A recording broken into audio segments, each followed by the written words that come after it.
नमस्कार दोस्तों, स्वागत है आपका अपने चैनल में। आज हम लोग ये जो बिहार दरों का सेट करने जा रहे हैं ज्ञान बिंदु का, ये वॉल्यूम वेग का हम लोग प्रैक्टिस सेट नंबर 2 आज कंप्लीट करेंगे। ठीक है, ये आपका रहा टेलीग्राम का स्कैन, जो कि आप इसको स्कैन करके लिंक पे जा सकते हैं। अभी मैं जो क्वेश्चन करवाने वाली हूँ उसका क्यूज वोट आपको इस टेलीग्राम चैनल पे मिल जाएगा। आप वहाँ जा कर के क्यूज कीजिए, आपका कितना नंबर आता है आकर के यहाँ पे कमेंट में हमको बताइए, और डिस्कशन यहाँ पे आप पूरी तरह से देख लीजिए। इस क्यूज का मैंने रखा है आपको टारगेट 70+। आपका कितना नंबर इसमें आता है आप हमें ज़रूर बताइए। ठीक है, तो समय वेस्ट नहीं करते हैं, फटाफट इसको स्टार्ट करते हैं। चलिए,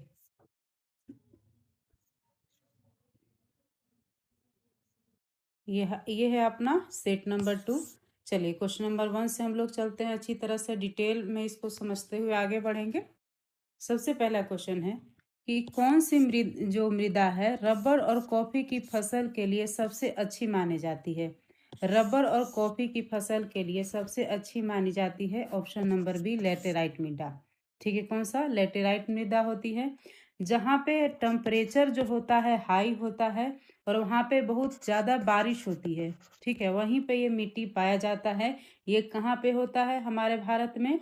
ये पश्चिमी घाट के पर्वत में होता है। ठीक है, पश्चिमी घाट के पर्वत में कर्नाटक, महाराष्ट्र, उड़ीसा के क्षेत्र में ये सब पाया जाता है। क्लियर है? चलिए, नेक्स्ट क्वेश्चन की आगे बढ़ते हैं। भारत का सबसे बड़ा कृत्रिम बंदरगाह कौन सा है? भारत का सबसे बड़ा कृत्रिम बंदरगाह कौन सा है? तो इसका सही जवाब है ऑप्शन बी, नन्हा सेवा बोलते हैं इसको। नन्हा सेवा बोलते हैं, जिसको आधुनिक बंदरगाह भी है। सबसे बड़ा ही कृत्रिम के साथ साथ आधुनिक बंदरगाह भी है, और ये भारत का 12वां राष्ट्रीय बंदरगाह है। ठीक है, ये इसको भारत का 12वां राष्ट्रीय बंदरगाह है। इसका एक और नाम क्या है? इसको पंडित जवाहरलाल नेहरू नाम भी इसका शॉर्ट में है। ठीक है, ये भी ध्यान में रखिएगा, पंडित जवाहरलाल नेहरू बंदरगाह भी इसको बोलते हैं। ये कहाँ में स्थित है? तो ये मुंबई जो अपना बंदरगाह है ना, उसके लोड को कम करने के लिए ये नवी मुंबई में इसको बनाया गया है। क्लियर है? चलिए, नेक्स्ट क्वेश्चन बढ़ते हैं हम लोग। क्वेश्चन नंबर 3, नेलांग घाटी किस राज्य में स्थित है? नेलांग घाटी किस राज्य में स्थित है? तो इसका सही जवाब है ऑप्शन सी, उत्तराखंड। इसका सही जवाब है ऑप्शन सी, उत्तराखंड। इसको ध्यान में रखिएगा, ये कहाँ पे है? ये उत्तराखंड के गंगोत्री नेशनल पार्क में है। कहाँ पे? गंगोत्री नेशनल पार्क में ये स्थित है। और उत्तराखंड में और कुछ कुछ घाटी हैं जिसका नाम यहाँ पे मैं लिख दे रही हूँ। सबसे पहले ये है तो जोहार घाटी। ठीक है, जोहार घाटी ध्यान में रखिएगा, जोहार नाम से झारखंड नहीं जाना है। जोहार झारखंड जो बोलते हैं, वहाँ पे जोहार का मतलब वेलकम होता है। तो ये जोहार घाटी हो गया, फूलों का घाटी हो गया, धर्मा घाटी हो गया, और सोर घाटी। ये सब के सब कहाँ में स्थित है? ये उत्तराखंड में स्थित है। नेक्स्ट आगे बढ़ते हैं। पंच नदी, पंचनद की एकमात्र ऐसी नदी जिसका प्रवाह केवल भारत में है। ठीक है ना? पंच नदी यानी कि मतलब क्या हुआ है? 5 नदियों को मिला करके जो बना है उसको पंचनद बोलते हैं। इसके अंतर्गत कौन जो है जिसमें कि जिसका प्रवाह केवल भारत में है? ठीक है, इसका सही जवाब है ऑप्शन बी। पंचनद में कौन कौन सी नदी आती है ध्यान में रखिए। सबसे पहले सतलज नदी नदी आती है, जो कि यहाँ पे लिखा हुआ है। उसके बाद ब्यास नदी यहाँ पे लिखा हुआ है। उसके बाद रावी नदी आती है। उसके बाद झेलम नदी। तो घट कौन सा रहा है? तो सिर्फ चेनाब, इसमें चेनाब नदी हो गया। ठीक है, तो पंच नदी में 5 नदी रावी, ब्यास, झेलम, सतलज और चेनाब आती है। ध्यान में रखिएगा। और ये जो नदी है झेलम, जो ब्यास नदी है, कहाँ प्रवाहित होती है? ये हिमाचल प्रदेश, हिमाचल प्रदेश के कुल्लू घाटी में ये प्रवाहित होती है। हिमाचल प्रदेश के कुल्लू घाटी में प्रवाहित होती हैं। क्लियर है? आगे बढ़ते हैं। निम्नलिखित में से कौन सा युग्म सही सुमेलित नहीं है? देखिए, कभी भी क्वेश्चन इस तरह का आए तो पूरा पढ़िएगा, सही नहीं है। क्लियर है? तो हम देख लेते हैं। तो सबसे पहले एक एक करते हैं। सबसे पहले शिव समुद्रम जलप्रपात, तो ये कावेरी नदी पे है, ये सही है हमारा। गोकक जलप्रपात घाट प्रभा नदी पे है, ये भी हमारा सही है। दुग्ध धारा जलप्रपात कहाँ है? मांडवी नदी पे है, ये हमारा यहाँ पे क्या है? गलत है। मांडवी पे नहीं, कहाँ पे है? ये नर्मदा नदी पे है। नर्मदा नदी पे है। कुंचिकल जलप्रपात कहाँ है? ये बराही नदी पे है। ध्यान में रखिएगा यहाँ पे कि दुग्ध धारा और दूध सागर, इसमें आप कंफ्यूज बिल्कुल नहीं हो रहा है। देखिए दूध धारा यहाँ पे है, लेकिन दूध सागर पूछेगा। दूध सागर जो है ना, ये है मांडवी नदी पर। मांडवी नदी कहाँ पे? तो मांडवी नदी जहाँ पे होगा वहीं पे, यानी कि गोवा में। याद रखिएगा कि गोवा के तरफ सागर पड़ता है, यानी कि अरब सागर पड़ता है।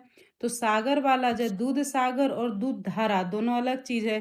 तो सागर में कहाँ हो जाएगा? सागर किस में? अरब सागर में हो जाएगा। तो ये मांडवी नदी गोवा में हो जाएगा। क्लियर है? कंफ्यूज मत होइएगा दूध धारा और दूध सागर में। क्लियर है? चलिए आगे बढ़ते हैं।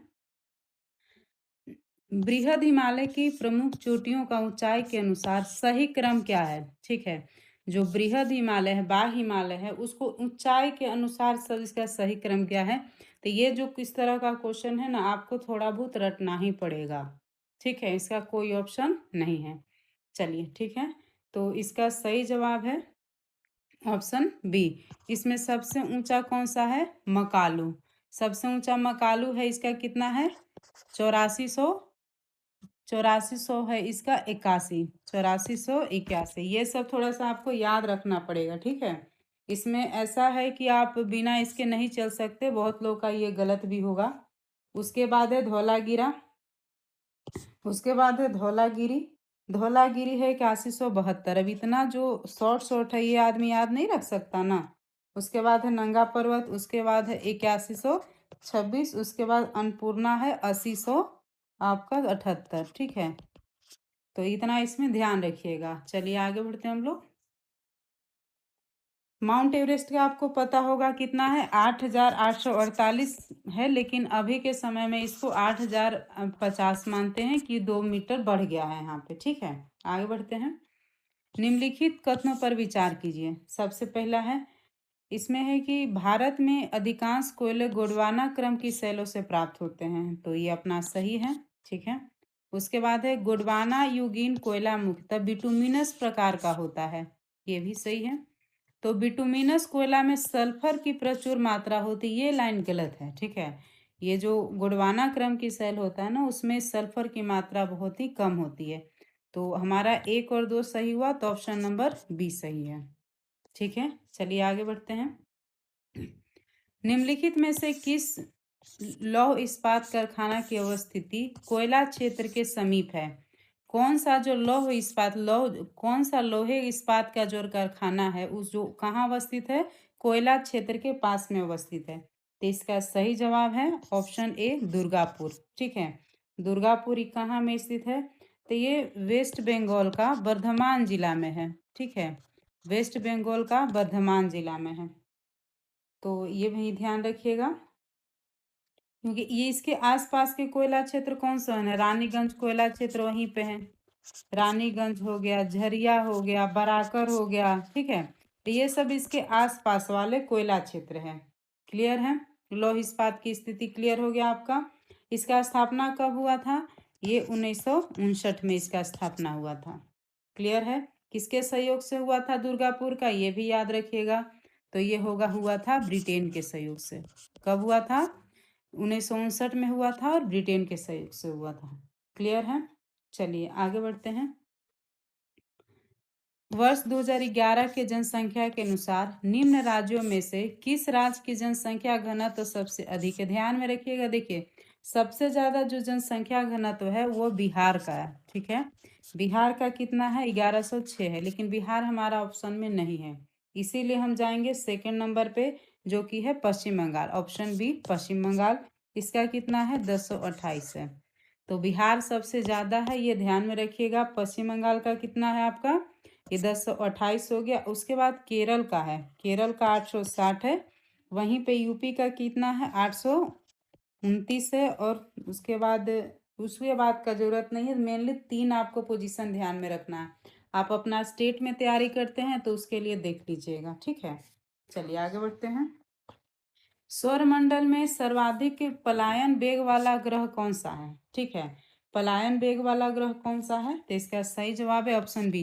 पलायन वेग वो वेग होता है, उतना फोर्स होता है, उस वेग से अगर किसी वस्तु को हम लोग फेंकेंगे तो गुरुत्वाकर्षण क्षेत्र से हटकर अपना जोन से वो बाहर चला जाएगा। जैसे अर्थ का पलायन वेग कितना होता है? अर्थ का पलायन वेग 11.2 किलोमीटर पर सेकेंड होता है। इस वेग से अगर हम किसी वस्तु को फेंकेंगे तो वो अंतरिक्ष में चला जाएगा। क्लियर है? इसलिए बृहस्पति का पलायन वेग जो है वो सबसे ज्यादा होता है। इसका पलायन वेग कितना होता है? तो 59.6 होता है। तो ध्यान में रखिए, ये इसका कोई तुलना ही नहीं है। इतना बड़ा ग्रह है तो इसका पलायन वेग भी ज्यादा होता है। और ध्यान में रखिएगा कि जो बृहस्पति है सौरमंडल का सबसे बड़ा और भारी ग्रह है। ठीक है, सौरमंडल का सबसे बड़ा और भारी ग्रह है। और यहाँ पे अगर सन को देख ले तो ऐसे ऐसे करते हुए 5वें नंबर पे आता है। ठीक है, और इसको मास्टर ऑफ गॉड्स भी बोलते हैं। बृहस्पति को क्या कहते हैं? मास्टर ऑफ गॉड्स भी बोलते हैं। चलिए नेक्स्ट क्वेश्चन में हम लोग आगे बढ़ते हैं। निम्नलिखित में कौन सा युग्म सुमेलित नहीं है? कौन सा युग्म सुमेलित, यानी कि स्थानीय पवन और उसके क्षेत्र को हमें अच्छे से देखना है। ठीक है, तो यहाँ पे इसका सही जवाब होगा ऑप्शन ए, सुमेलित नहीं है। ठीक है ना, ये जो है सामुन जो है अरब क्षेत्र में नहीं, ये ईरान में बहती है। कहाँ में बहती है? तो सामुन जो है ईरान में बहती है। ठीक है, अब हम लोग कुछ कुछ के बारे में थोड़ा सा देख लेते हैं इनके बारे में। जैसे बोरा सांता आना कहाँ में बहने वाली हवा है? ये कैलिफोर्निया में बहती है। हबूब कहाँ में बहता है? तो सूडान में बहती है। वैसे ही बोरा कहाँ में होता है? इटली में बहती है। ठीक है, ये ठंडी और शुष्क हवा है। क्या है? ठंडी और शुष्क हवा। ठंडी और शुष्क है ये। और ये जो भी अपना सामुन है ये ईरान में बहती है। ठीक है, चलिए कहाँ कैसा हवा है? ये गर्म हवा है। क्लियर है? आगे बढ़ते हैं हम लोग। निम्नलिखित में से किस से होकर मकर वृत्त गुजरती है? इसको ध्यान में दीजिएगा। कर्क रेखा मकर रेखा से संबंधित हमेशा मैप से क्वेश्चन आता है और यही सब सिली मिस्टेक होता है। क्लियर है? तो चलिए मकर रेखा को हम लोग देख लेते हैं। तो सबसे पहले ये 3 महादेश से गुजरती है। महादेश से गुजरती है और टोटल 10 देश से गुजरती है। ठीक है, टोटल 10 देश से गुजरती है, 3 महादेश से। ठीक है, और इसको आप मैप पे एक बार देख लीजिएगा। अब मकर रेखा कहते किसको है? मान लीजिए अगर ये अपना अर्थ है, भूमध्य रेखा हो गया, इधर में ऊपर में 23.5 डिग्री ऊपर में हम लोग कर्क रेखा इसको बोलते हैं, और 23.5 डिग्री दक्षिण अक्षांश को क्या बोलते हैं? इसको बोलते हैं मकर रेखा। याद करने का ट्रिक क्या होगा? मक्कार लोग हमेशा नीचे रहते हैं। ठीक है, तो भूमध्य रेखा से नीचे की तरफ जो है वो मकर रेखा हो गया 23.5 डिग्री। ठीक है, तो ध्यान में रखिएगा कि जो पृथ्वी से दक्षिण में क्या होता है? साउथ अफ्रीका पड़ता है, ओशिनिया पड़ता है और दक्षिण अफ्रीका पड़ता है। तो ये सब वहीं के देश होंगे। ये चीज आप ध्यान में रखिएगा। ठीक है, तो चलिए इसको आगे बढ़ते हैं। इसका होगा ऑप्शन सी। कौन कौन होगा? 1 मोजाम्बिक, 2 और नामीबिया। क्लियर है? चलिए आगे बढ़ते हैं। निम्नलिखित कथनों पर विचार कीजिए। उपयुक्त कथनों में से कौन सा असत्य नहीं है? ये सब क्वेश्चन सबसे पहले हाईलाइट कीजिएगा एग्जाम में। नहीं समझ में आता है 2 मिनट पेन रोक दीजिएगा। सीधा सीधा वाला में कोई दिक्कत नहीं, असत्य नहीं है। ठीक है, तो इसमें से इसका सही जवाब होगा ऑप्शन नंबर 3, असत्य नहीं है, यानी कि केवल 3। वित्तीय आपात 360 में है। देखिए असत्य नहीं है का मतलब क्या? सत्य है। तो वित्तीय आपात कहाँ पे दिया हुआ? अनुच्छेद 360 में दिया हुआ है। राष्ट्रीय आपात कितना में है? देखिए उल्टा लिख दिया है, जो कि बहुत कंफ्यूज करेगा एग्जाम में। ये हो जाएगा अनुच्छेद 352 में। राष्ट्रपति शासन अनुच्छेद 356 में हो जाएगा। क्लियर है आपका? चलिए इसमें बिल्कुल भी हड़बड़ाना नहीं है। इस तरह के क्वेश्चन में थोड़ा समय लीजिए, सोचिए, उसके बाद आगे बढ़िए। राज्यसभा में गणपूर्ति के लिए कम से कम कितने सदस्य की आवश्यकता होनी चाहिए? तो इसका सही जवाब है ऑप्शन बी, 25। क्यों 25 होना चाहिए? गणपूर्ति के लिए 1/10 सदस्य होने चाहिए टोटल सदस्यों का। तो राज्यसभा में कितना होता है? 250 का 10 कितना हो? 1/10 25 हो जाएगा। वैसे ही ये हमको राज्यसभा में हो गया, हमको लोकसभा भी तो पूछ सकता है। तो इसमें होता है 550, इसमें 10 लगा देंगे तो 55 हो जाएगा। क्लियर है? और ये जो कि इसमें जो कोरम है कि कितना उपस्थिति होना चाहिए राज्यसभा में, ये दिया हुआ है आपके अनुच्छेद 100 में राज्यसभा में। क्लियर है? अनुच्छेद 100 में इसके बारे में दिया हुआ है। निम्नलिखित में से किसे पहला चैम्बर या चर्चित सभा के नाम से जाना जाता है? पहला चैम्बर या चर्चित सभा के नाम से किसको जाना जाता है? तो इसका सही जवाब है लोकसभा। चाहे चर्चा कहाँ होता है? प्रधानमंत्री जहाँ बैठेंगे वहीं देश दुनिया का चर्चा होगा। तो प्रधानमंत्री क्या होता है? लोकसभा में होता है, तो लोकसभा होगा इसका सही जवाब। क्लियर है? आगे बढ़ते हैं। अब लोकसभा का संरचना किस में दिया हुआ है? तो लोकसभा का संरचना दिया हुआ है अनुच्छेद 81 में। तो राज्यसभा भी साथ में देख लेते हैं, तो है अनुच्छेद 80 में। हम लोग साथ में इसको रिपीट करते हुए याद करते हुए चल रहे हैं। नेक्स्ट क्वेश्चन देख लेते हैं। भारत के मुख्य चुनाव आयुक्त को कौन नियुक्त किया है? मतलब मुख्य चुनाव आयुक्त को किसके द्वारा नियुक्त किया जाता है? तो इसका सही जवाब है ऑप्शन डी, राष्ट्रपति के द्वारा। किसके द्वारा? ये अनुच्छेद 324 के 2 के तहत। कितने द्वारा? अनुच्छेद 324 के 2 के तरह ही किया जाता है। मुख्य चुनाव आयुक्त का जो कार्यकाल होता है या तो 6 वर्ष या 65 वर्ष, जो पहले हो वो ही। ठीक है, चलिए आगे बढ़ते हैं। निंदा प्रस्ताव सेंसर मोशन लाया जा सकता है कहाँ पे? तो इसका सही जवाब है केवल लोकसभा में। ठीक है, ये निंदा प्रस्ताव जो है ना लोकसभा में लाया जाता है। वो कहता है कि अगर कोई सरकार काम करती है, अगर विपक्ष उस पर सहमत नहीं हो तो निंदा प्रस्ताव लाती है, और फिर जो जो पक्ष वाले हैं उनको उचित साबित करना पड़ता है। ठीक है, चलिए आगे बढ़ते हैं। और उसको अपना बहुमत सिद्ध करना पड़ता है कि हमारा बहुमत के हमने निर्णय लिया है, ये इसमें सबकी सहमति है। चलिए नेक्स्ट है, संविधान के किस अनुच्छेद के तहत विधानसभा का विघटन करने की शक्ति राज्यपाल को दी गई है? संविधान के किस अनुच्छेद के तहत जो विधानसभा का विघटन होगा वो राज्यपाल को शक्ति दी गई है? तो इसका सही जवाब है ऑप्शन सी, अनुच्छेद 174 के बी। किसमें? अनुच्छेद 174 के बी में। आप लोग को लग रहा होगा कि ये सेट बहुत टफ है, ये ध्यान में बिल्कुल भी मत रखिएगा। एक क्वेश्चन याद कीजिए, उससे जुड़ा हुआ जितना क्वेश्चन है हम आपको बताते हुए चल रहे हैं। ठीक है, तो एक क्वेश्चन नहीं है, ये 5 क्वेश्चन के बराबर है। चलिए आगे बढ़ते हैं। निम्नलिखित में से लोकसभा अध्यक्ष को पद की शपथ कौन दिलाता है? लोकसभा अध्यक्ष को पद की शपथ कौन दिलाता है? तो इसका सही जवाब है ऑप्शन सी, शपथ नहीं होता। लोकसभा अध्यक्ष के रूप में वो शपथ नहीं लेता। होता क्या है कि जब नया सरकार चुन के आती है तो उस समय जो उसी में से जो बहुत ही क्या बोलते हैं एज वाले होते हैं, अनुभवी होते हैं, उनको प्रोटेन स्पीकर नियुक्त किया जाता है शपथ दिलाने के लिए। वो सबको एक सदस्य के रूप में शपथ दिलाते हैं, ना कि अध्यक्ष के रूप में। ठीक है, तो एक बार शपथ ले लेने से वो उसी सभा में कार्य करने के लिए दोबारा शपथ नहीं लेते हैं। क्लियर है? इसीलिए कोई शपथ नहीं होता। नेक्स्ट है, प्रारूप समिति के द्वारा कुल 141 बैठक कितने माह के अंदर की गई थी? जो हमारा संविधान बना था उसका प्रारूप समिति का कुल कितना बैठक हुआ था? 141 बैठक हुए थे। कितने दिनों के अंदर? तो इसका सही जवाब है ऑप्शन सी, 6 माह के अंदर। और देखिए उस समय 6 माह के अंदर काम के लिए 141 बार ये लोग बैठक किए थे। ठीक है, चलिए। और ये प्रारूप किसके द्वारा तैयार कर बी.एन. राव के द्वारा। बी.एन. राव, भीमराव अम्बेडकर ध्यान में रखिएगा, वो नहीं है, ये बी.एन. राव है। ठीक है, इनके द्वारा ये। और जो जो प्रारूप समिति के अध्यक्ष थे वो थे बी.आर. अम्बेडकर। बी.आर. अम्बेडकर इसके हेड थे। चलिए ठीक है, अब आते हैं नेक्स्ट क्वेश्चन। मूल अधिकारों का प्रारूप किसने तैयार किया था? ठीक है, तो इसका सही जवाब है ऑप्शन सी, जवाहरलाल नेहरू ने। मूल अधिकारों का प्रारूप कब तैयार किया था? ये किया था 1931 में। कब, कहाँ पे? ये कराची अधिवेशन में। कराची अधिवेशन में ये किए थे। ठीक है ना। और इसकी अध्यक्षता किसने किया था? उसको जो हुआ था उस कराची अधिवेशन की अध्यक्षता सरदार वल्लभ भाई पटेल ने, वल्लभ भाई पटेल ने इसका किया था अध्यक्षता।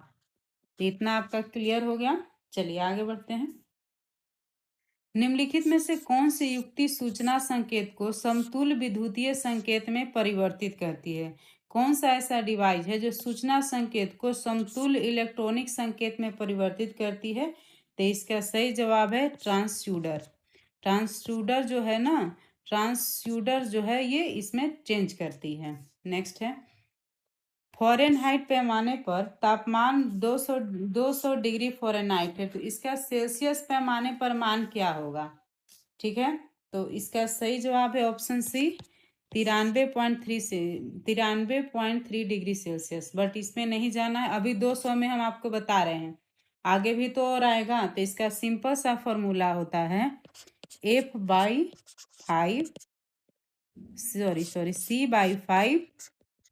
F32 - 9 होता है। ठीक है, तो इसमें जो F के जगह फ़ारेनहाइट है, जैसे C/5 हो गया, F कितना हो गया 200 माइनस 32/9, इसको कैलकुलेट कर लेना है। चलिए ठीक है, आगे बढ़ते हैं हम लोग। एक मंदिर में 100 वाट क्षमता वाले 5 बल्ब लगातार 20 घंटे तक जलाए जाते हैं, तो संपूर्ण विद्युत खर्च किस में होगी? ठीक है, तो इसको यूनिट में करने के लिए क्या करते हैं, 1000 से भाग देते हैं, तो टोटल कितना बल्ब है? 100 वाट का बल्ब है, 20 घंटे तक जलता है, 1000 से आप भागा दे दीजिए, कितना हो गया आपके पास? 2 आ गया आपके पास, 2 यूनिट। क्लियर है, आप अपने घर में भी यूज कर सकते हैं इसको। नेक्स्ट है, निम्नलिखित में से कौन सही सुमेलित नहीं है? इसका ध्यान में रखना है, सबसे पहले इसको घेरना है। ठीक है, सही सुमेलित नहीं है, तो इसका सही जवाब है ऑप्शन ए टेकोमीटर। अब याद रखिएगा, टेकोमीटर क्या है? ये जो है ना घूर्णन, दबांतर को नहीं मापता है, ये घूर्णन गति को मापता है। किसको? ये घूर्णन गति को मापता है।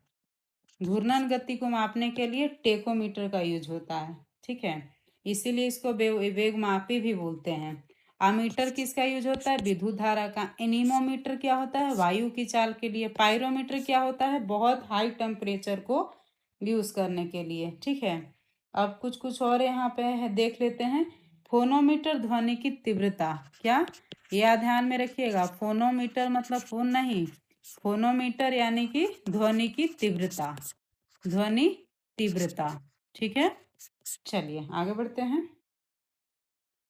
पसीने का मुख्य उपयोग क्या है? पसीने का शरीर में मुख्य उपयोग क्या है? तो इसका सही जवाब है ऑप्शन ए, ये शरीर के ताप को नियंत्रण रखने में इसका यूज होता है। ठीक है, पसीना जो है हमारा बॉडी टेम्परेचर को नियंत्रण रखता है। चलिए नेक्स्ट है, हवाई जहाज के ब्लैक बॉक्स का रंग क्या होता है? ब्लैक बॉक्स नाम है, ये छोटा छोटा क्वेश्चन मिस्टेक नहीं करना एग्जाम में, बड़ा भले ही हो जाए चलेगा। ठीक है, हवाई जहाज के ब्लैक बॉक्स का रंग क्या होता है? इसका सही जवाब है ऑप्शन डी नारंगी होता है। अब नारंगी क्यों होता है हम लोग जानते हैं इसके बारे में, कि ये जो ब्लैक बॉक्स होता है ना, एक ऑडियो रिकॉर्डिंग डिवाइस होता है। जैसे वो कुछ पायलट वगैरह लोग बात करते हैं, तो ये सब इसमें रिकॉर्ड हो जाता है। इससे पता चल जाता है कि विमान दुर्घटना क्यों हुआ था, कैसे हुआ था, उसका मेन कारण, घटना से जस्ट पहले क्या बात हुई थी। ठीक है, तो इसका इन ऑरेंज रंग इसलिए रखा रहता है कि दूर से ढूंढने में इजी हुए। ठीक है, कहीं मलबा वगैरह गिरता है तो सब राख वाख रहता है, तो उसमें ये इजली मिल जाता है, इसीलिए इसको ब्लैक बॉक्स इसका नाम है, लेकिन ये नारंगी रंग का होता है। चलिए आगे बढ़ते हैं। निम्नलिखित कथनों में से कौन सा सत्य है, यानी कि कौन सा सही है? ठीक है, इसका सही जवाब है ए, प्रकाश का वेग सबसे अधिक होता है। ठीक है, प्रकाश की वेग की गणना जो है ना, सबसे पहले किसने किया था? तो इसको रोमर ने किया था। किसने किया था? रोमर। ठीक है, और इसको वायु एवं निर्वात में प्रकाश की चाल कितनी होती है? तो 3 × 10⁸ मीटर पर सेकेंड होती है। ठीक है, तो इसको ध्यान में रखिएगा। और सूर्य का प्रकाश पृथ्वी तक आने में कितना समय लगता है? तो 8 मिनट और 16.6 सेकेंड लगता है। क्लियर है, चलिए आगे बढ़ते हैं हम लोग। वैसी कौन सी प्रक्रिया है जिसमें गैस जो है ना, गैस सीधे ठोस वस्तु में परिवर्तित हो जाती है? जो गैस है ना सीधे ठोस में परिवर्तित हो जाती है, तो इसका सही जवाब है ऑप्शन ए डिपोजिशन, यानी कि इसको क्या बोलते हैं? निक्षेपण बोलते हैं। क्या है ये?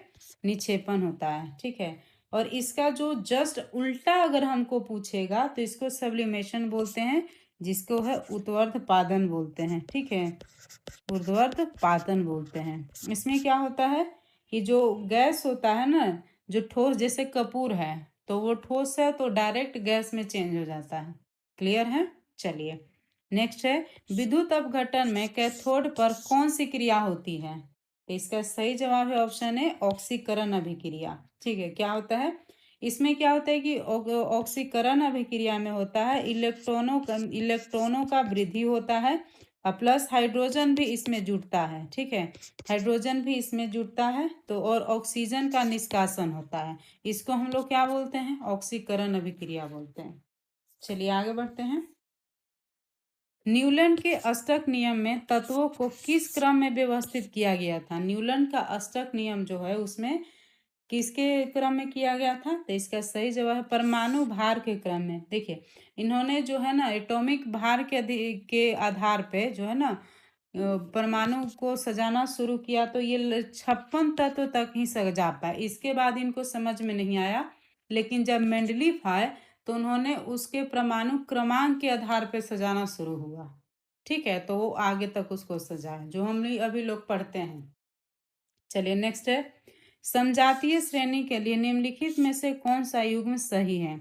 समजातीय श्रेणी के लिए कौन सा युग्म सही है? तो इसका सही जवाब है ऑप्शन सी। इसमें मेथेनॉल और इथेनॉल दोनों एक ही ग्रुप के समूह हैं। ठीक है, एक ही समूह के ग्रुप हैं। नेक्स्ट है, सोडियम परमाणु के सबसे बाहरी कोष में कितने इलेक्ट्रॉन मौजूद होते हैं? तो इसका सही जवाब है ऑप्शन सी, एक। कैसे होता है?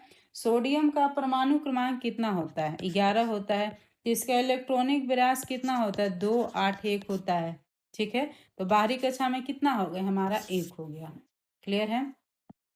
निम्नलिखित में से कौन सा कार्बन का अपरूप नहीं है? ठीक है, याद रखिएगा ये सब क्वेश्चन अपरूप नहीं है। तो इसका सही जवाब है ऑप्शन डी, मीथेन। ठीक है, ऑप्शन डी मिथेल नहीं। अपरूप क्या होता है? अपरूप जो एक ही तत्व का विभिन्न रूप जो भौतिक रूप से अलग अलग होते हैं लेकिन रासायनिक रूप से एक होते हैं उसको हम लोग अपरूप होते हैं। यानी कि देखने में वो भले हमें अलग अलग दिखाई दे रहे हैं अलग अलग तरह से, लेकिन उनका जो प्रॉपर्टी होगा वो एक होगा।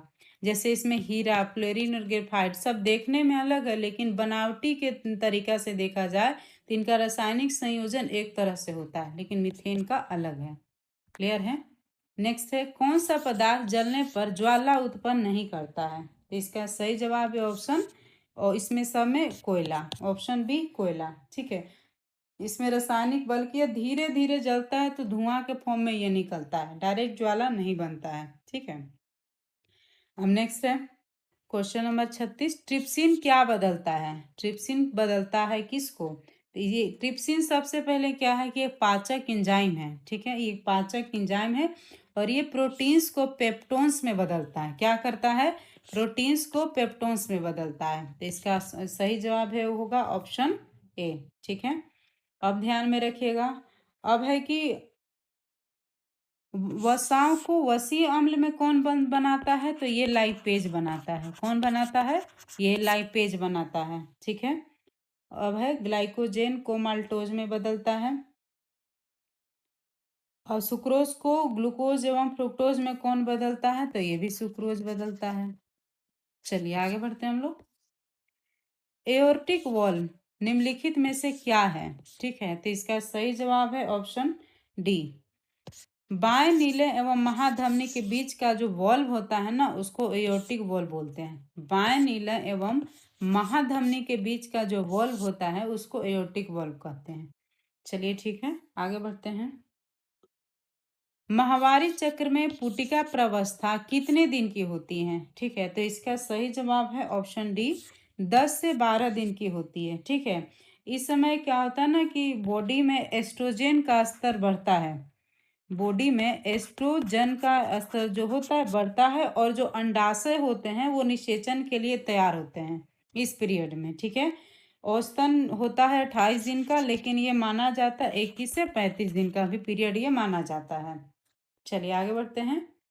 हिपेटोलॉजी किससे संबंधित है? हिपेटोलॉजी किससे संबंधित है? तो इसका सही जवाब है ऑप्शन बी, देखिए यकृत का ये अध्ययन कहलाता है। इसमें यकृत में बहुत सारे 3-4 चीज जो एक साथ मिला करके लीवर में फंक्शन करते हैं, उनमें अगर कोई चीज का अध्ययन किया जाता है उसको हिपेटोलॉजी बोलते हैं।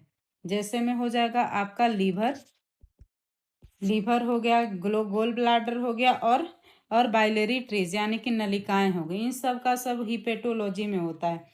अभी इसमें थोड़ा सा हिपेटोलॉजी और हिमेटोलॉजी में अंतर समझिएगा। रुधिर यहाँ पे ऑप्शन ए में क्या है, हिमेटोलॉजी है। रुधिर का अध्ययन को कहा जाता है हिमेटोलॉजी। ठीक, हिम क्या होता है, हीमोग्लोबिन बनता है यानी कि ब्लड से संबंधित है, तो रुधिर का अध्ययन हिमेटोलॉजी हो गया। हिपेटोलॉजी लीवर से संबंधित हो जाएगा। क्लियर है। अब देखिए, अब मानव सौंदर्य से का अध्ययन किसमें किया जाता है, तो ये होता है कोलोलॉजी। जैसे हैंड राइटिंग किसी का सुंदर होता है तो कैलियोग्राफी बोलते हैं ना, यानी कि सुंदर। तो कैलियोलॉजी ध्यान में रखिएगा, उसमें मानव सौंदर्य का अध्ययन किया जाता है। चलिए आगे बढ़ते हैं। अब हम लोग ने एक वास्तविक फल निम्नलिखित में से किससे निर्दिष्ट होता है। एक वास्तविक फल जो है किसमें निर्दिष्ट होता है, तो इसका सही जवाब है ऑप्शन डी। जब पुष्प का केवल अंडाशय जो है ना फल में विकसित होता है, जब पुष्प का केवल अंडाशय फल में विकसित होता है तो उससे वास्तविक फल का निर्माण होता है। चलिए आगे बढ़ते हैं। नीचे दिए गए पौधे और उनके खाद्य भाग के युग्मों में से कौन सा सही सुमेलित नहीं है। ठीक है, तो इसका सही जवाब है ऑप्शन डी, आलू। आलू को बोल रहा है कि मूल है। आप लोग भी घर में आलू लाते होंगे, एक तो आलू को कुछ दिन छोड़ दीजिए तो इसमें छोटी छोटी गांठ निकल आता है। ठीक है, तो जो जड़ बन जाता है, तो ये तो जड़ हुआ ही नहीं। अगर जड़ होता तो इसमें से निकलता कैसे। ठीक है, तो ये मूल नहीं है, आलू एक तना है। ठीक है, चलिए आगे बढ़ें। ये सब तो आग आपको मालूम है। प्याज मांसल पर्ण है, अदरक प्रकंद है, नारियल भ्रूणपोष है। ठीक है, नेक्स्ट है 12वीं पंचवर्षीय योजना का मुख्य उद्देश्य क्या है। 12वीं पंचवर्षीय योजना का मुख्य उद्देश्य था ऑप्शन आपका बी, तीव्र यानी तेज, अधिक समावेशी और धारणीय विकास। इसका समय कब से कब था, तो ये 2012 से 2017 तक था। क्लियर है, 2012 से 17 तक था। इसमें जीडीपी को पता है, जीडीपी को 9% लाने का लक्ष्य रखा गया था। ठीक है, चलिए आगे बढ़ते हैं। अंत्योदय अन्न योजना की शुरुआत कब हुई थी। अंत्योदय अन्न योजना की शुरुआत हुई थी, ये सन 2000 में दिसंबर में हुआ था। ठीक है, दिसंबर 2000 में हुआ था। ये एवरग्रीन योजना है, ये सब हमेशा कहीं ना कहीं आपको पूछा जाएगा। ठीक है, तो इसमें क्या हुआ था कि जो गेहूं है, बीपीएल परिवारों को गेहूं जो है ये 2 रुपये पर केजी, और जो चावल होता है वो 3 रुपये पर केजी। चावल कितना, 3 रुपये पर केजी मुहैया कराया जाता था। चलिए आगे बढ़ते हैं। स्टार्टिंग का ये है बाद का। जैसे जैसे अर्थव्यवस्था का विकास होता है वैसे वैसे जीडीपी में तृतीय क्षेत्र का अंश क्या होता है। तृतीय क्षेत्र यानी कि सेवा क्षेत्र, जो हम लोग बैठ के पेन पेपर चलाते हैं वो। ठीक है, तो इसको बोलते हैं हम लोग बढ़ता है। जो जैसे अभी क्या है, जियो क्या है, जियो इतना बड़ा मार्केटिंग कर लिया सेवा से प्रदान करके।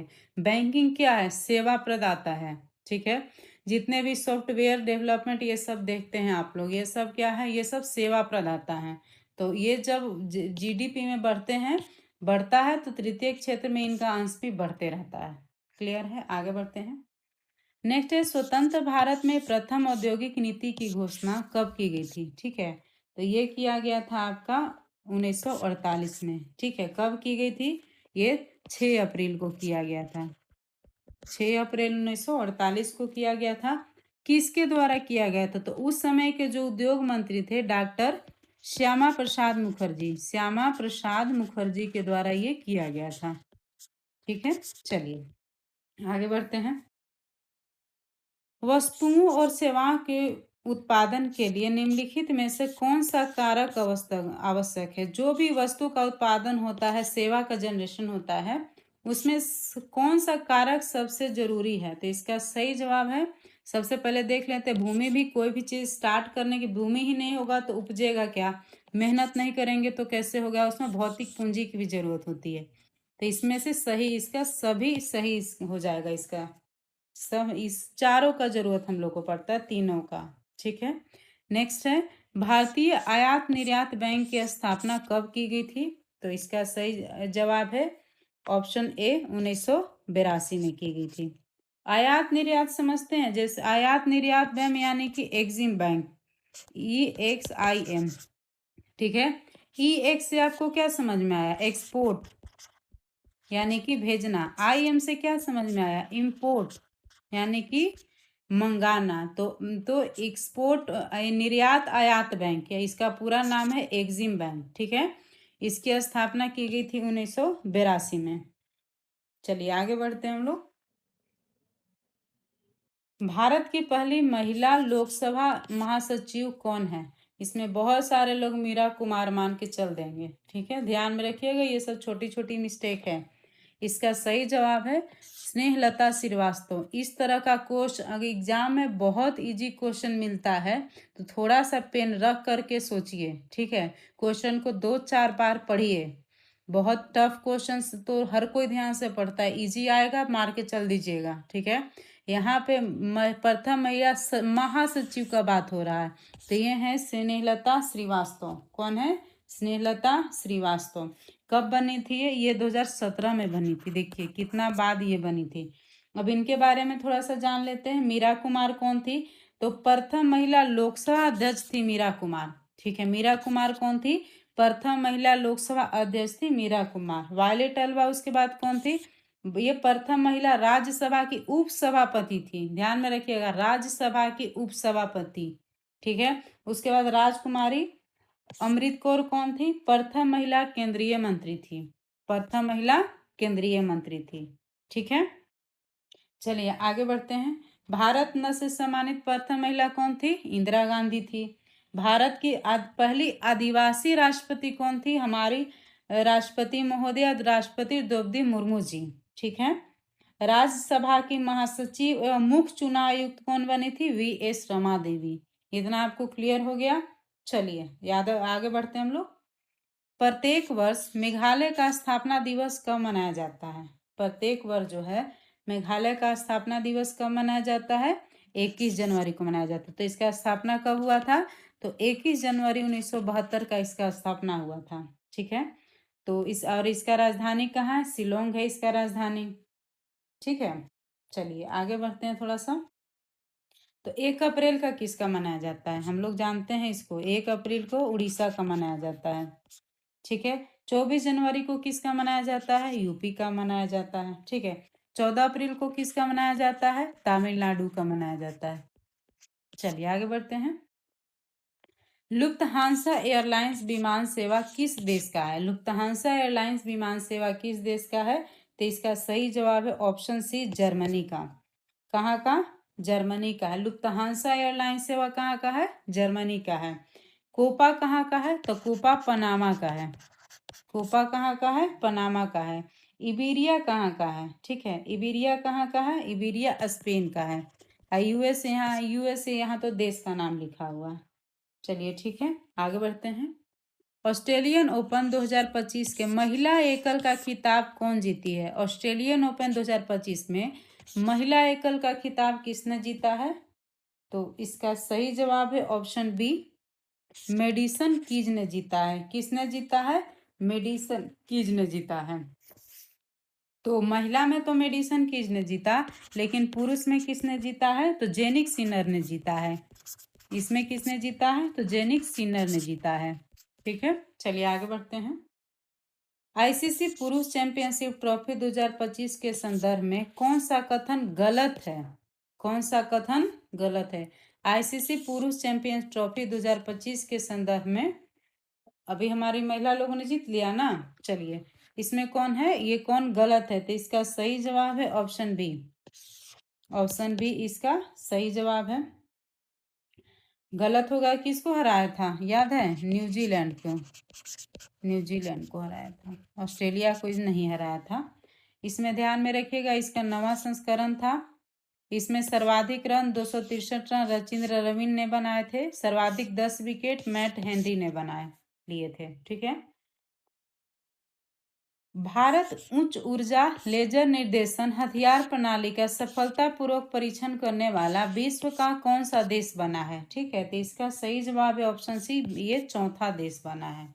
ठीक है, नेक्स्ट है, जीनोम संपादित चावल की किस्में विकसित करने वाला दुनिया का पहला देश कौन बना है? वेरी वेरी इंपॉर्टेंट, याद रखिएगा, अभी तक 2-3 एग्जाम में ये पूछ चुका है। ठीक है, तो इसका सही जवाब है भारत। ठीक है, इसमें धान का कौन सा किस्म का उन्होंने किया था? उसका नाम था DRR 100 कमला। ठीक है, ये धान के किस्म का नाम है। ठीक है, उसके बाद था पूसा DST राइस 1, ये दोनों धान का किस्म है। ठीक है, चलिए आगे बढ़ते हैं। ग्रामीण विकास एवं पंचायती राज संबंधी संसद की अस्थायी समिति ने मनरेगा कानून के तहत दैनिक पारिश्रमिक कम से कम कितना निर्धारित करने की सिफारिश की है? ठीक है ना, ये जो दिल्ली का मनरेगा में महात्मा गांधी रोजगार योजना में डेली का कितने देने का थी हुआ है? तो इसका सही जवाब है ऑप्शन सी, 400 रुपये। ठीक है ना, बहुत कम था, पहले पहले 100 था, फिर 150 किया गया, उसके बाद अभी 400 किया गया। नेक्स्ट है, हाल ही में राष्ट्रीय स्तर पर जारी पहली नदी डॉल्फिन गणना रिपोर्ट के अनुसार भारत में डॉल्फिनों की अनुमानित संख्या कितना है? VVI रखिएगा। ठीक है, तो इसका सही जवाब है ऑप्शन ए, और 6327। इसमें सबसे ज्यादा कहाँ में? इसमें सबसे ज्यादा यूपी में मिले हैं। डॉल्फिन कहाँ में मिले? गंगा नदी में पाया जाता है। 2397 सिर्फ यूपी में, उसके बाद कहाँ में? ये बिहार में मिले हैं 2220, यानी कि 2220। ठीक है, नेक्स्ट है, निम्नलिखित में से किस राज्य का माधव राष्ट्रीय उद्यान भारत का 58वां बाघ अभ्यारण्य घोषित किया गया है? इसका सही जवाब है ऑप्शन डी, मध्य प्रदेश। ठीक है ना, भारत का टाइगर स्टेट भी मध्य प्रदेश को कहा जाता है। ठीक है, और ये पूरे देश का 58वां है, लेकिन मध्य प्रदेश का ये 9वां है। ठीक है, मध्य प्रदेश का ये 9वां है। आगे बढ़ते हैं। हाल ही में भारत के किस मंदिर को स्वॉर्ड ऑफ ऑनर से सम्मानित किया गया है? ये करंट अफेयर का क्वेश्चन है। स्वॉर्ड ऑफ ऑनर से सम्मानित किया गया है हमारा अयोध्या राम मंदिर का। इसका सही जवाब है ऑप्शन सी, अयोध्या राम मंदिर। नेक्स्ट है, हाल ही में चर्चा में रही स्वदेश दर्शन योजना का प्रारंभ किस वर्ष किया गया था? ठीक है, स्वदेश दर्शन योजना का प्रारंभ कब किया गया था? इसका सही जवाब है ऑप्शन सी, 2015 में किया गया। कब किया गया था? 2015 में। नेक्स्ट है, जनता की कहानी मेरी आत्मकथा पुस्तक निम्नलिखित में से किसकी आत्मकथा है?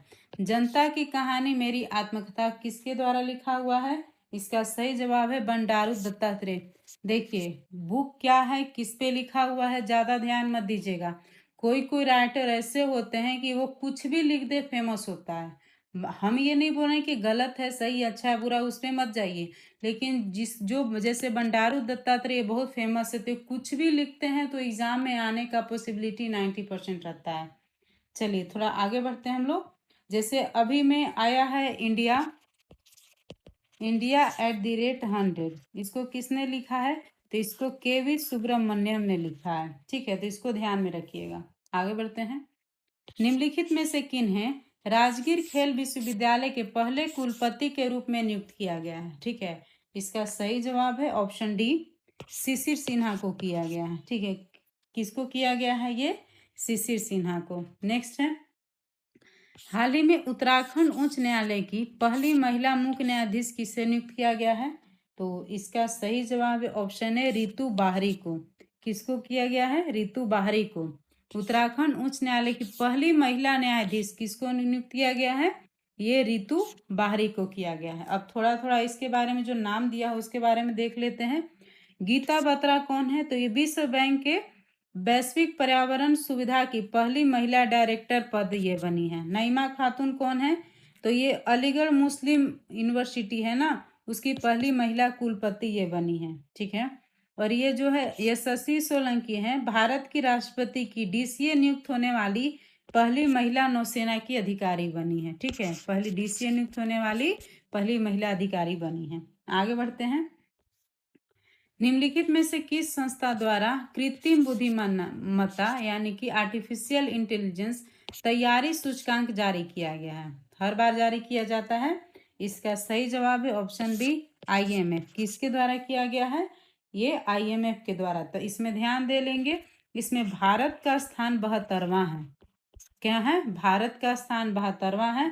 अब पहला स्थान पे कौन है? तो पहला स्थान पे है अपना सिंगापुर है। कौन है? सिंगापुर है। ठीक है, चलिए आगे बढ़ते हैं। थोड़ा सा भ्रष्टाचार वाला देख लें। भ्रष्टाचार सूचकांक कौन जाए? तो ट्रांसपेरेंसी इंटरनेशनल। ट्रांसपेरेंसी इंटरनेशनल में भारत का स्थान 96वां है और पहला स्थान पे हमारा डेनमार्क है। चलिए हम लोग दो देख लिए, आगे बढ़ते हैं। हाल ही में एक देश एक धड़कन पहल की शुरुआत निम्नलिखित में से किसके द्वारा की गई थी? ठीक है, एक देश एक धड़कन, एक देश एक धड़कन किसके द्वारा शुरू की गई थी? तो ये शुरू किया गया था, आपका सही जवाब है ऑप्शन सी, संस्कृति मंत्रालय। एक देश एक धड़कन किसके द्वारा? ये भी जितने भी देशभक्ति में जो शहीद हुए हैं, हमारे अमर शहीद हुए, उनको भावभीनी श्रद्धांजलि देने के लिए किया गया। एक देश एक धड़कन शुरुआत, संस्कृति मंत्रालय। ठीक है, इसमें से कुछ कुछ ऐसा पहल है, जैसे दिल्ली पुलिस ने एक नई दिशा पहल, क्या? नई दिशा पहल। नई दिशा पहल किसने शुरू किया है? दिल्ली पुलिस ने किया है। ठीक है, चलिए आगे बढ़ते हैं। भारत सरकार का पशु औषधि पहल, कौन? पशु औषधि पहल, ये सब शुरू किया गया है। आगे बढ़ते हैं हम लोग। निम्नलिखित में से किस देश के साथ भारत मेकर्सर व्यापार समझौता जो है उसको विस्तार देने की घोषणा की है? तो इसका सही जवाब है अर्जेंटीना। ठीक है, अर्जेंटीना में। चलिए, अर्जेंटीना का राजधानी क्या है? अर्जेंटीना का राजधानी है ब्यूनस आयर्स। हाल ही में त्रिनिदाद एवं टोबैगो में भारतीय मजदूरों के वहां पहुंचने में कौन सी वर्षगांठ मनाई गई? भारतीय मजदूरों को वहां पहुंचने की 180वीं वर्षगांठ मनाई, यानी कि ऑप्शन बी सही है। ठीक है, चलिए आगे बढ़ते हैं। हाल ही में तेलंगाना सरकार द्वारा महिला शिक्षक दिवस किस तिथि को मनाने की घोषणा की है? तेलंगाना सरकार द्वारा राष्ट्रीय महिला शिक्षक दिवस किस तिथि को मनाने की घोषणा की है? तो इसका सही जवाब है ऑप्शन सी, 3 फरवरी को। ठीक है, तो ये किसके में? सावित्री बाई फुले के जन्मदिन पर। सावित्री बाई फुले के जन्मदिन पर ही मनाने की घोषणा की गई है। ठीक है, अब इसमें कुछ कुछ और जो दिया हुआ है उसको देख लेते हैं। जैसे हमारे 11 फरवरी हो गया, 11 फरवरी यहाँ पे दिया हुआ है, 11 फरवरी को समर्पण दिवस। ठीक है, इसको 11 फरवरी को समर्पण दिवस हो गया। वैसे ही 8 मार्च आप लोग जानते हैं महिला दिवस होता है। 6 दिसंबर को क्या हो जाएगा? 6 दिसंबर को मैत्री दिवस हो जाएगा। ठीक है, चलिए आगे बढ़ते हैं। मई 2025 में केंद्रीय आयुर्वेदीय विज्ञान अनुसंधान परिषद ने किन आयुर्वेदिक पांडुलिपियों को पुनर्जीवित किया है? ठीक है, इसका सही जवाब है ऑप्शन सी, 1 एवं 2। देखिए याद रखिएगा, ये सब थोड़ा सा कॉम्प्लिकेटेड है। देखिए इसको ब्रेक करके पहला ऑप्शन को पढ़ते हैं। द्रव्य रत्नाकर निघंटु। देखिए रत्नाकर अलग है, द्रव्य नामाकर निघंटु।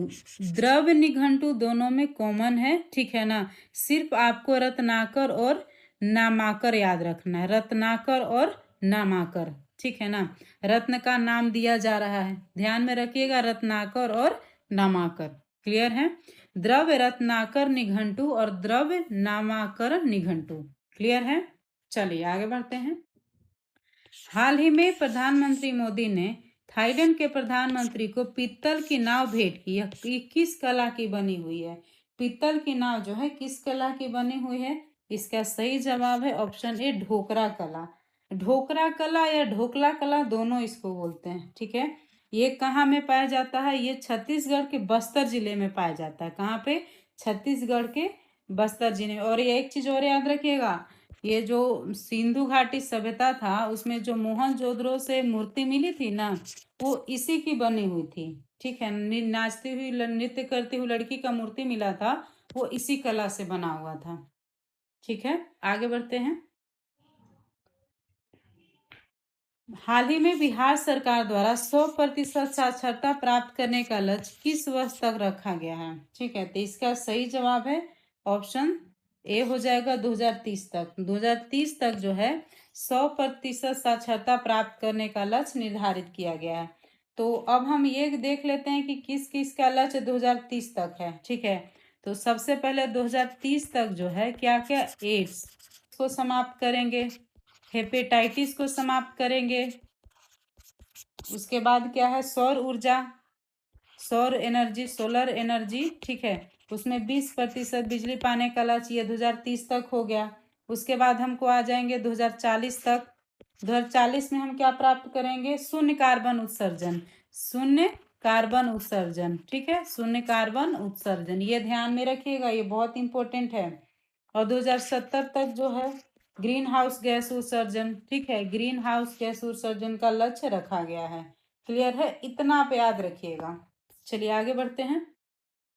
हाल ही में बिहार सरकार द्वारा जल जीवन हरियाली दिवस मनाने की घोषणा कब की गई है? तो इसका सही जवाब है ऑप्शन बी, प्रत्येक माह के प्रथम मंगलवार को। प्रत्येक माह के प्रथम मंगलवार को ये मनाया जाएगा।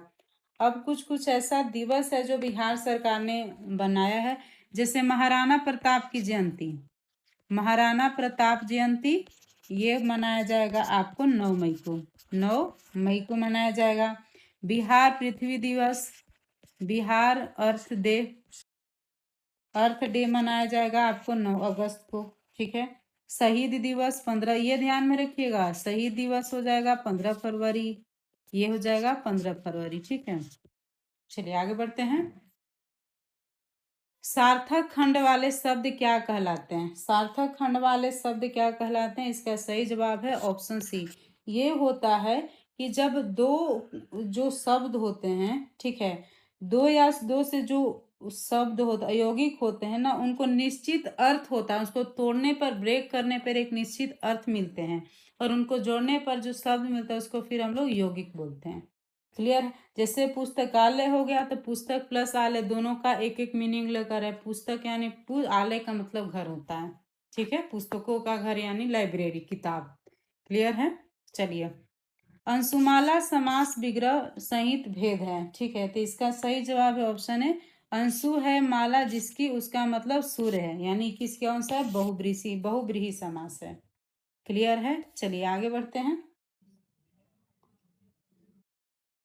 ये तो हम लोग सब जानते हैं, करवटे बदलते रहना आप लोग हमेशा रात में करते हैं, पढ़ते लिखते नहीं हैं, सोचते रहते हैं खाली। चलिए नेक्स्ट है, change the sentence from direct speech to indirect speech. He said to me you have been a great help to me, ये आप लोग बनाना जानते हैं। He told me that I have been a great help to him. Clear है, next है, translate the sentence into English.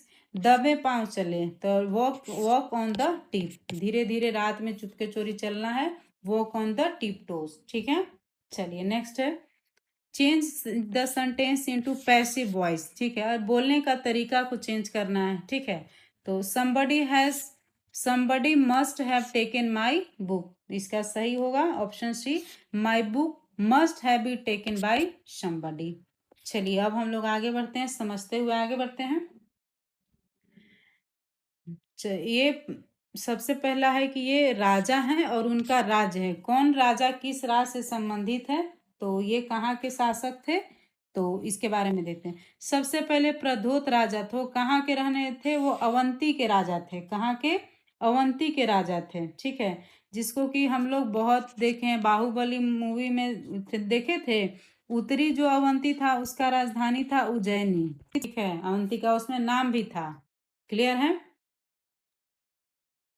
Next है उदयन, वो कहाँ के शासक थे, उसका राजधानी कौशाम्बी था और वत्स का राजा थे। उदयन कहाँ के राजा थे, ये वत्स के राजा थे।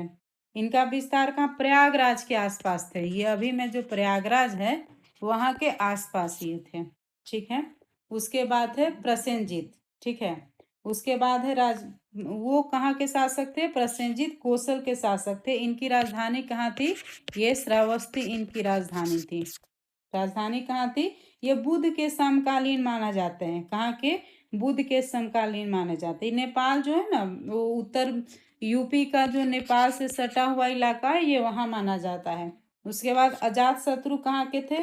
ये मगध के शासक थे। ठीक है, उस समय यहाँ की राजधानी कहाँ थी? ये राजगिरी थी। ठीक है, ये राजगिरी थी। क्लियर है? बाद में पाटलिपुत्रा हुआ था। चलिए आगे बढ़ते हैं। वैदिक देवता इंद्र के विषय में सही कथन बोलिए। ठीक है, तो ये सबसे पहले देख लेते हैं। ये झंझावत के देवता थे। ठीक है, झंझावत के देवता थे, सही है। बारिश, अंधड़, ये सब का देवता थे। पापियों को दंड देते थे, ये गलत है। नैतिक व्यवस्था के संरक्षक थे, नहीं, वो खुद राक्षस को परेशान करते थे, राक्षस उनको परेशान करता था। वर्षा के देवता थे, तो वो सही है। ठीक है, तो वो 1 और 4 इसमें सही हो जाएगा। नेक्स्ट है, मोडी लिपि का प्रयोग किनके लेखों में किया जाता है? मोडी लिपि का प्रयोग किनके लेखों में किया जाता है? तो इसका सही जवाब है ऑप्शन डी, मराठों के। मोडी और मराठा, मोडी और मराठा। ठीक है, आगे बढ़ते हैं। 1857 के प्रथम स्वतंत्रता संग्राम में भोपाल के किस वीर ने बहादुरी पूर्ण मुख्य संघर्ष कर बलिदान किया था? तो इसका सही जवाब है ऑप्शन ए, फजील मोहम्मद खान। कौन? फाजिल मोहम्मद खान ने। ठीक है, तो ये ध्यान में रखिएगा। तो कुछ कुछ इसमें था जो ये मेनली जो भोपाल से संबंधित जो मध्य प्रदेश का एग्जाम है उसमें ये आएगा। तो ये प्रीवियस ईयर है, इस वजह से ये क्वेश्चन यहाँ पे दिया हुआ है, तो इसको ज़्यादा टेंशन नहीं लेना है। ठीक है, पढ़ते चलना है बस। चलिए नेक्स्ट है, जब नेपोलियन की शक्ति के सामने यूरोप में साम्राज्य धराशायी हो रहे थे तब किस गवर्नर जनरल ने भारत में ब्रिटिश पताका फहराए रखी? ठीक है, आप लोग जानते हैं इनको। इनके इसका सही जवाब है ऑप्शन सी, लॉर्ड ब्लेजली। ये कब से कब? 1798 से लेके 1805 ईस्वी तक जो है ये लॉर्ड ब्लेजली भारत में रहे थे। बहुत बहुत बुरे थे ये। ठीक है, ये सहायक संधि जो लाए थे, सहायक संधि था, ये कब लाया था? ये 1798 में लाए थे। सबसे पहले किसको सहायक संधि पे करने वाला था? तो मैसूर, आप लोग जानते हैं, जो कि टीपू सुल्तान का घर था। 1799 में इन्होंने टीपू सुल्तान को मार दिया और उसके बाद अपने राज्य में इसको मिला लिया। ठीक है, लास्ट होता ना चौथा अंगल मैसूर युद्ध, उसमें ये यही था, लॉर्ड ब्लेजली और टीपू सुल्तान इसमें मरे थे। क्लियर है? आगे बढ़ते हैं। निम्नलिखित कथनों पर विचार कीजिए। तो मैसूर के शासक टीपू सुल्तान ने विदेशों में आधुनिक पद्धति से दूतावास स्थापित किए थे, तो ये अपना सही हो गया है। चलिए आगे बढ़ते हैं। टीपू सुल्तान ने ब्रिटिश सेना को 1780 में पोलुवर में हराया था। पोलुवर में हराया था, ये भी सही है आपका। हैदर अली की मृत्यु 1783 में, नहीं, गलत है। ठीक है, ये गलत है, 1782 में ही हुई थी। कब हुई थी? 1782 में हुई थी, तो हम कट कर देना। क्लियर है? तृतीय आंग्ल मैसूर युद्ध 1780 से 84 के समय ब्रिटिश जनरल सर आयरकुट ने हैदर अली को पोर्टनोवो के युद्ध में पराजित किया था, ये भी सही है। यानी कि 1, 3, 4 सही, 1, 2 और 4 सही है, यानी कि ऑप्शन नंबर बी सही है। ठीक है, चलिए अब 4 को मैसूर युद्ध हुआ था। ठीक है, तो इसको कब से कब हुआ था, ध्यान में रखिए इसको। सबसे पहला कब हुआ था? सबसे पहला हुआ था मराठा मैसूर में, कंफ्यूज मत होइएगा, 1767 से 1769 तक हुआ था। ये मद्रास की संधि के तहत समाप्त हुआ था। उसके बाद दूसरा हुआ था 1780 से 84, इसी के बीच में 1782 में जो है टीपू सुल्तान मारे गए थे, और ये समाप्त हुआ था मैंगलोर की संधि से। ठीक है, तृतीय आंगल मैसूर युद्ध कब हुआ था? 1790 से 92। ठीक है, ये कर्नवालिस इस समय थे, श्रीरंगपट्टनम की संधि से समाप्त हुआ था। ठीक है, 1799 अभी बताए, जिसमें टीपू सुल्तान मारे गए थे, और ये 1799 में समाप्त हो गया। क्लियर है? आगे बढ़ते हैं। जवाहरलाल नेहरू ने किस वार्षिक अधिवेशन में समाजवाद को भारत की समस्याओं को हल करने की कुंजी बताया?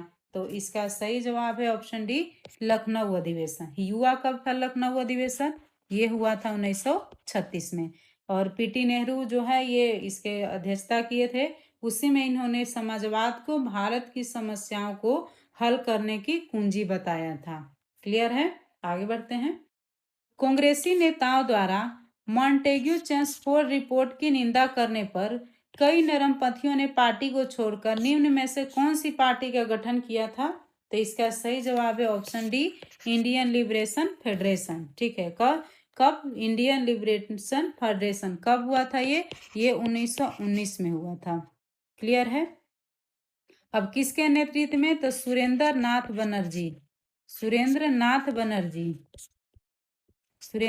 बनर्जी के नेतृत्व में इन्होंने ये पार्टी का एस्टेब्लिशमेंट हुआ था। नेक्स्ट है, निम्नलिखित में से कौन सी प्रार्थना समाज की मांग थी? ठीक है, तो इसका सही जवाब है ऑप्शन डी, सभी होगा। देखिए, अस्पृश्यता यानी कि छुआछूत का अंत, विधवा पुनर्विवाह और स्त्री शिक्षा, ये तीनों जो है ना इसका मांग था। और अब ये है कि प्रार्थना समाज का स्थापना कब हुआ था? तो ये हुआ था 1867 में। ठीक है, किसके द्वारा? आत्माराम। ये सब याद रखिएगा, मॉडर्न हिस्ट्री से तो एक क्वेश्चन छूटना नहीं चाहिए। पांडुरंग के द्वारा। क्लियर है? निम्नलिखित में से कौन सा देश त्रिदेशीय संधि का सदस्य नहीं था? इस क्वेश्चन को पहले हाईलाइट करेंगे। ठीक है, तो इसका सही जवाब है ऑप्शन डी, इटली इसमें शामिल नहीं था। ठीक है, तो 1882 में जो त्रिगुट बना था उसमें कौन कौन थे? ठीक है ना, Germany plus Austria plus Hungary और इटली, जिसको हंगरी भी बोलते हैं, हंगरी। उसके बाद 1907 में भी एक त्रिगुट बना था। ठीक है, इसके विरोध में ये त्रिगुट बना था 1960 में। इस साथ में इसमें कौन बने थे? फ्रांस, ब्रिटेन और रूस, प्लस रूस। ठीक है, ये बने थे, त्रिदेशीय संधि ये बना था। तो त्रिदेशीय संधि में ये तीनों हो गया आपका, फ्रांस, ब्रिटेन और रूस, ये तीनों। इटली इसमें शामिल नहीं था। क्लियर है? गुलाबों का युद्ध कहाँ हुआ था? ये बार बार क्वेश्चन आता हुआ है, इंपॉर्टेंट क्वेश्चन है। तो ये हुआ था इंग्लैंड में हुआ था। इंग्लैंड में हुआ था। कब हुआ था ये ध्यान में रखिए था। तो 1455 से लेकर के 1485 तक हुआ था गुलाबों का युद्ध। क्लियर है? आगे बढ़ते हैं। बोस्टन की चाय पार्टी घटना का संबंध किससे है? तो ये हम लोग जानते हैं ये किससे है, ये अमेरिकी क्रांति से है। किससे, वो कब हुआ था? ये अमेरिकी क्रांति से संबंधित है। तो ये घटना बोस्टन टी पार्टी 16 दिसंबर 1773 को घटित हुई थी। उसके बाद इसी के मतलब प्रतिनिधित्व नहीं तो कर रहे, यानी कि आप हमको नहीं चला रहे हैं तो हम आपको टैक्स नहीं देंगे। क्लियर बात है? ये 16 दिसंबर हुआ था 1773 को। इसी के बाद जो है 4 जुलाई 1776 को अमेरिका आज़ाद हुआ है। अमेरिका का आज़ादी कब हुआ? 4 जुलाई 1776 को। क्लियर है? अब देख लेते हैं, निम्नलिखित में सूची को सम्मिलित करें। कौन सा खनिज कहाँ पाया जाता है, इसके बारे में दिया हुआ है। ठीक है, तो पायराइट कहाँ पाया जाता है? तो पायराइट पाया जाता है आपको रोहतास में। पायराइट कहाँ पाया जाता है? रोहतास में। और यूरेनियम गया में पाया जाता है, बीपीएससी में आया हुआ क्वेश्चन है। और वैसे ही गैलेना कहाँ में पाया जाता है? बांका में पाया जाता है, ऑप्शन डी हो जाएगा। एबेस्टस कहाँ पाया जाता है? एबेस्टस मुंगेर में पाया जाता है। क्लियर है? तो इसको थोड़ा सा ध्यान में रखिएगा, गेल कहाँ का क्या है। सो बिहार के एग्जाम दे रहे हैं तो बिहार के बारे में अच्छी तरह से पता होना चाहिए। क्लियर है? बिहार में 1857 की क्रांति की शुरुआत कब हुई थी? तो इसका सही जवाब है ऑप्शन डी, 12 जून 1857 को इसका हुआ था। 12 जून 1857 को। कहाँ से? रोहिणी में देवघर से हुआ था। क्लियर है? कैवा रेजिमेंट था वहां पे? यहाँ पे 32वां रेजिमेंट की टुकड़ी थी। क्लियर है? आगे बढ़ते हैं अभी हम लोग। बिहार के उस क्रांतिकारी का नाम बताइए जिसने सितंबर 1928 में हिंदुस्तान सोशलिस्ट रिपब्लिक आर्मी की बैठक में भाग लिया था। तो ये कौन थे? तो इसका सही जवाब है ऑप्शन नंबर ए, फर्निंदर नाथ घोष। कौन थे? फर्निंदर नाथ घोष। क्लियर है? आगे बढ़ते हैं। ये क्वेश्चन हम आंसर बता दे रहे हैं, बाकी तो आप लोग सॉल्व कर लिए होंगे। 93 क्या है? 93 का आपका डी होगा। दी गई श्रृंखला में प्रश्नवाचक चिन्ह के स्थान पे क्या आएगा? इसका सही जवाब है ऑप्शन बी, 565। क्वेश्चन नंबर 95 का सही जवाब होगा ए। बताइएगा, अगर कोई नई दिक्कत होगा तो आप क्वेश्चन ऑप्शन ये कमेंट में या टेलीग्राम पे मैसेज कर सकते हैं। ठीक है, उसके बाद 96 का क्या होगा? बी 10%। 97 का क्या होगा? 97 का ए होगा। वैसे ही 98 का होगा आपका बी 22। उसके बाद 99 का होगा सी और 100 का होगा सी। ये आप अच्छी तरह से डिस्कस कर देख लीजिए इसको और पढ़ते रहिए, आगे बढ़ती रहिए। टेलीग्राम पे जुड़ जाइए ताकि हमेशा अपडेट पीडीएफ आपको मिलता रहे। ठीक है, ये टेलीग्राम का लिंक है आपका, यहाँ पे देख लीजिए, बहुत सारा हो गया डिटेल। ये आपका स्कैनर है, इसको आप स्कैन कर लीजिएगा। ठीक है, चलिए ठीक है, पढ़ते रहिए, आगे बढ़ते रहिए।